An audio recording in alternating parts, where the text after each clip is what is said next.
Investigators are now trying to determine the cause of a deadly fire at an apartment in Flemingdon Park yesterday. CP24's Courtney joins us live from the scene with the latest on this. Courtney, what do we know so far?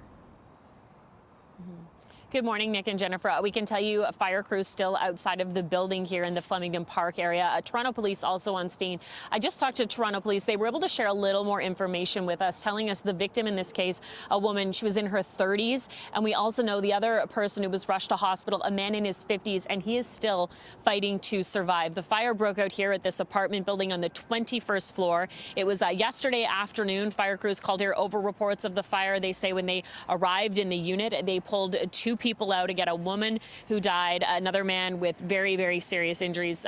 On the scene here, I can see it looks like another police officer is arriving. I'll let you hear from Toronto's fire chief. He was also here yesterday, sharing the latest on the investigation. I can tell you the crews were met with absolute zero visibility, high heat, and significant flames once they located the seat of the fire. I want to thank the women and men of Toronto Fire Service for another fantastic job today. They did incredible work working their way into that unit and quickly locating two victims, transporting to the care of Toronto Paramedic Services. But unfortunately, one has been pronounced deceased and one is still fighting for their life.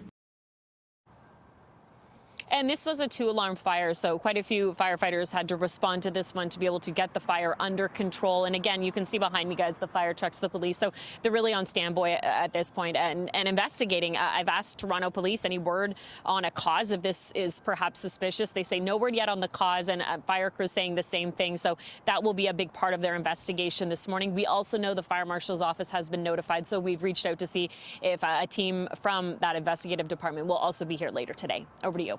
Okay, Courtney Hale's joining us from Flemingdon Park this morning. Thank you.